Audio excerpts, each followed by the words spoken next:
தமிழா பார்வையாளர்களுக்கு வணக்கம்.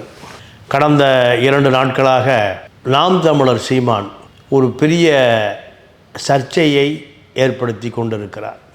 விஜயலட்சுமி வழக்கை முடித்து வைக்க சொல்லி நீதிமன்றத்திற்கு சென்ற பொழுது நீதியரசர் இளந்தரையன் அவர்கள் இந்த குற்றம் நடந்ததற்கான முகாந்திரம் இருக்கிறது, இதை காவல்துறை விசாரித்து கருக்கலைப்பு செய்த மருத்துவர்களிடம் விசாரணை நடத்தி குற்றம் நடந்ததை உறுதிப்படுத்துகிற ஆவணங்களை நீதிமன்றத்திற்கு சமர்ப்பித்தால் நீதிமன்றம் நடவடிக்கை எடுக்கும். இது நீதிமன்ற உத்தரவிட்ட பிறகு காவல்துறை மிக பரபரப்பாக சுறுசுறுப்பாக மாறியிருக்கிறது. இந்த வழக்கு 2009ஆம் ஆண்டு அதிமுக ஆட்சி காலத்திலேயே விஜயலட்சுமி இந்த வழக்கை தொடுத்தார். வழக்கை காவல்துறையிடம் கொடுத்தார். இலை மலர்ந்தால் ஈழம் மலரும் என்று சீமான் சொன்னதற்கிணங்க ஜெயலலிதா அந்த வழக்கை தூர தூக்கி போட்டு விட்டார். எடப்பாடி வந்த பிறகு எடப்பாடியும் தூர தூக்கி போட்டு விட்டார். 10 ஆண்டு காலம் இந்த வழக்கு எந்தவித நடவடிக்கையும் எடுக்கப்படவில்லை. ஒரு அபலை பெண்ணுக்கு ஜெயலலிதாவும் நீதி வழங்கவில்லை, எடப்பாடியும் நீதி வழங்கவில்லை, ஸ்டாலினும் நீதி வழங்கவில்லை. என்ன காரணம்? ஜெயலலிதா ஆதரித்த காரணத்தினால் ஜெயலலிதா வழக்கை விசாரித்து தண்டனை கொடுக்கவில்லை, நீதிமன்றத்திற்கு கொண்டு செல்லவில்லை. அதே போல் எடப்பாடி ஆண்ட 5 ஆண்டு காலமும் அதுதான் நிலைமை, ஸ்டாலின் ஆண்ட 5 ஆண்டு காலமும் இதுதான் நிலைமை. 15 ஆண்டு காலம் இந்த வழக்கு சந்தி சிரிக்கிறது என்றால் திராவிட இயக்கங்களுடைய பலவீனத்தால் சந்தி சிரிக்கிறது. ஜெயலலிதா ஆட்சி காலத்தில் இந்த வழக்கு விசாரிக்கப்பட்டிருந்தால் சீமா அரசியலிருந்து ஓய்வு பெற்றிருப்பார். பல ஆயிரம் கோடி சேர்த்திருக்க முடியாது, இந்த திமிர் வந்திருக்காது. தமிழரை மேலும் மேலும் முட்டாளாக்கக்கூடிய எந்த செயலும் நடந்திருக்காது. நான் என்ன பருவப்பெண்ணை தூக்கி கொண்டு போய் சோளக்காட்டில் வைத்தால் நான் கற்பழித்தேன் என்று கேட்கிற திமிரை பொறுத்து கொள்ளுகிற தமிழர்கள் பொறுத்து கொள்ள மாட்டார்கள். காரணம், கருணாநிதி எப்படி 1970களில் இருந்தாரோ அதே போன்று சீமான் இன்று இருக்கிறார். இன்று விஜயலட்சுமி, அன்று கருணாநிதிக்கு தர்மாம்பாள் என்னுடைய மனைவி அல்ல, ஆனால் தர்மாம்பாளினுடைய மகள் கனிமொழி என்னுடைய மகள். இதுதான் கருணாநிதியுடைய வசனம். கனிமொழி என் மகள், கனிமொழியின் தாயார் தர்மாம்பாள், எனக்கு அவருக்கு தொடர்பே இல்லை. 2 பேருக்கும் தொடர்பு இல்லாமல் கனிமொழி எப்படி பிறந்தார்? இந்த கேள்வி கேட்பதற்கு தமிழக அரசியல் யாரும் இல்லை. இதே கதையை எப்போ சீமான் சொல்லுகிறார்? 70இல் கருணாநிதி சொன்ன அதே கதையை 55 ஆண்டு காலம் கடந்து விஜயலட்சுமிக்கு எனக்கு எந்த தொடர்பும் இல்லை, தேன்மொழிக்கு எனக்கு எந்த தொடர்பும் இல்லை, யாழ்மதிக்கு எனக்கு எந்த தொடர்பும் இல்லை, கயல்விழிக்கு எனக்கு எந்த தொடர்பு இல்லை என்று சொல்வதற்கு முன்னாலே கட்டி தூக்கி வந்து கட்டடா தாலியை என்று விரட்டி அடித்து உதைத்து கயல்வெளியினுடைய உறவினர்கள் கட்டி வைத்ததுனால தான் இருவருக்குமான 30 வயது வித்தியாசத்தில் கயல்வெளியை ஏற்றுக்கொண்டார் சீமான். தப்பித்து போக முடியாமல் சீமான் கயல்வெளியின் கணவரானார். விஜயலட்சுமிக்கு சகோதரர்கள் இருந்தால் விஜயலட்சுமியினுடைய கணவர் அன்றே ஆகியிருப்பார். விஜயலட்சுமிக்கு டேவிட் அண்ணாதுரையை போல யாரும் இல்லை.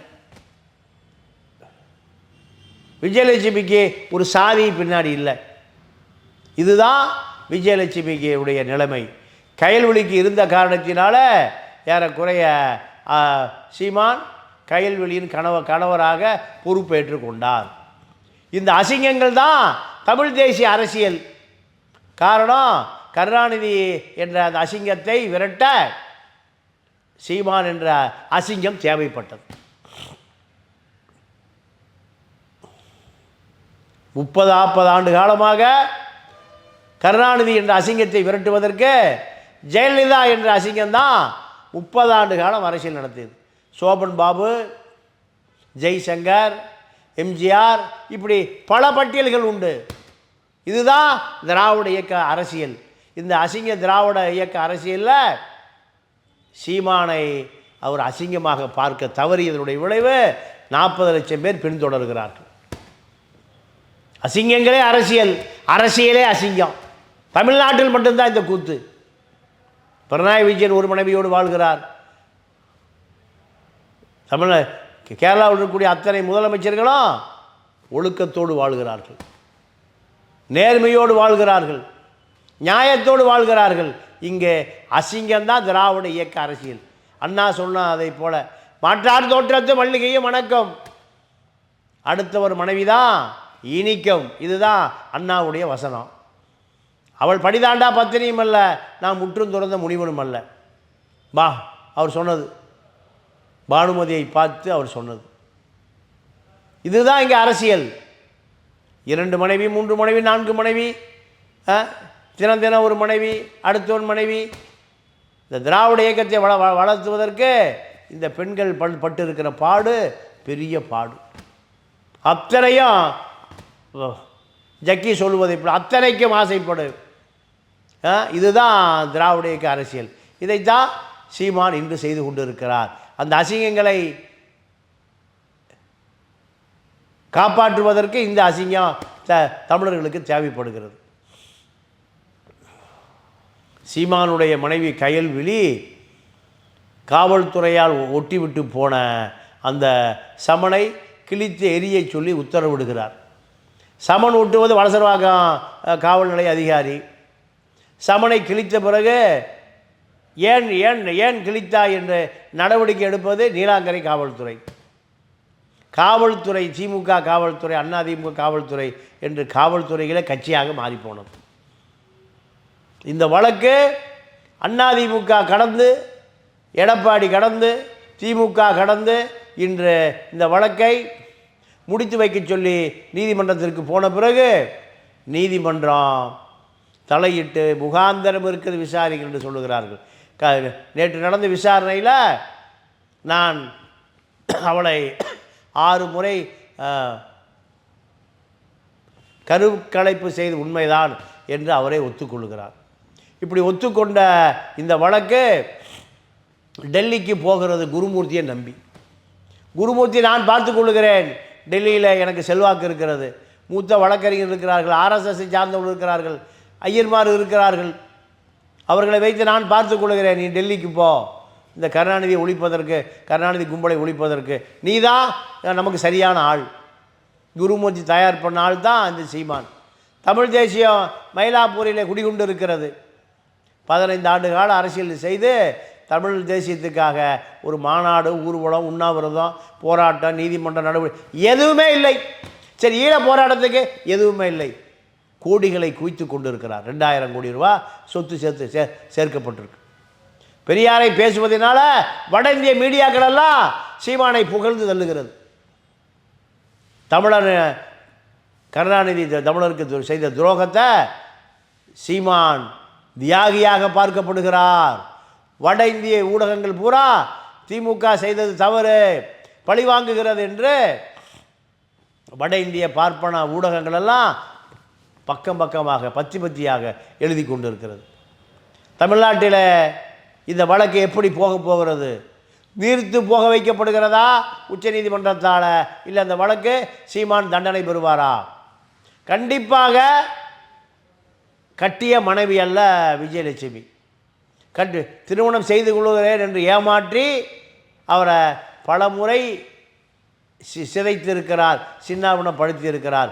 இது நிரூபிக்கப்பட்டால் 5 ஆண்டு காலம் குறைந்தபட்சம் சிறைக்கு சீமான் போவது உறுதி. அப்பீலில் கூட தப்பிக்க முடியாது.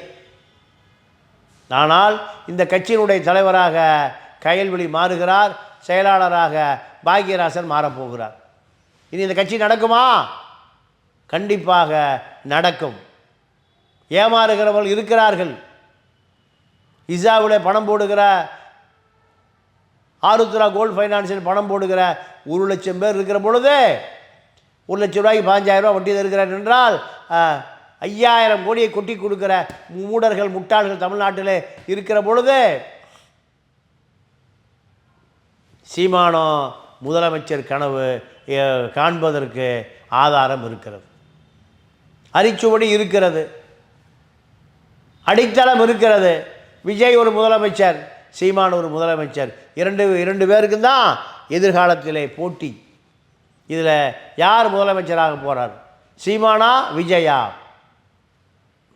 2 பேருக்குமான போட்டியில் திமுக விழிபிதுங்கி நிற்கிறது.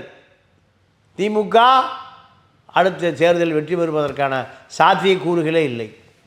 அதிருப்தி வாக்கு பூரா அதிமுகவுக்கு போக போகிறது. சீமானுக்கும் போகாது, விஜய்க்கும் போகாது. விஜய் வாக்கு வாங்குவார். அரசியலே தெரியாத இலசுகள் விஜயை விரும்புகிறது.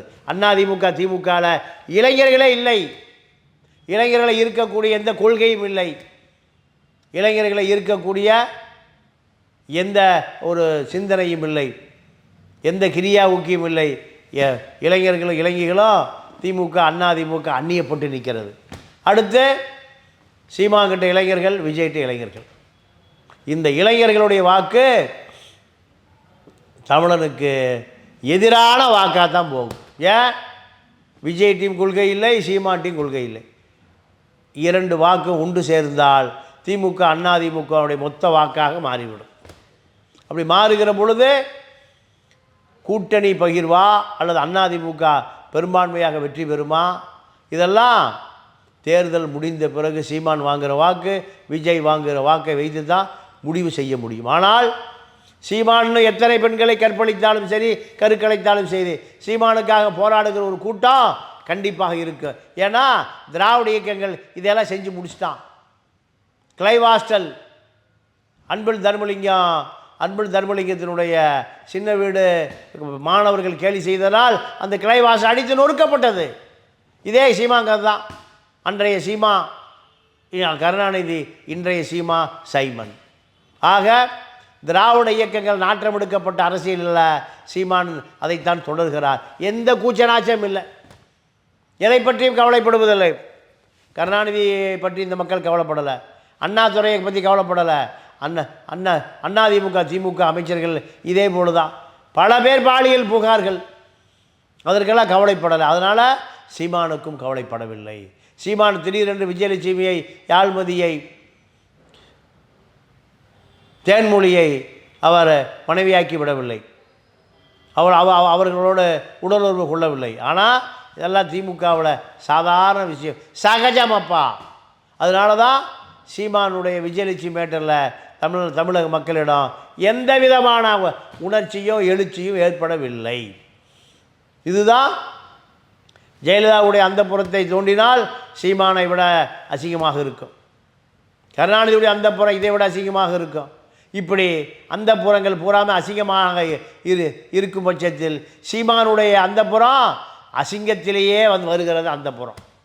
அதனால் தான் தமிழக மக்கள் இதை ஒரு பேசுபொருளாக எடுத்துக்கொள்ளவில்லை. திராவிட இயக்கங்களும் சினிமா நடிகைகளும் பின்னி பிணைக்க முடியாதவை, ஒருவரை ஒருவர் பிரிக்க முடியாது. பல நடிகைகளை நம்பித்தான் நக்மா, குஷ்பு, ராதிகா இவர்கள் தான் தமிழினத்தினுடைய தலைவிகள். ராதிகாவுக்கு 3வது கணவர், குஷ்பு கண்ணகி என்று சொல்லுகிறார், இருந்து விட்டு போகட்டும். நக்மா சரத்குமாரோடு இருந்தார், அதன் பிறகு சரத்குமாரை விட்டு டெல்லிக்கு போனார். இவர்களெல்லாம் தான் தலைவிகள். கமலஹாசனுக்கு 3-4 மனைவிகள், கடைசியாக கௌதமி, அவரை ஏமாற்றினார், இவர் ஒரு தலைவர்.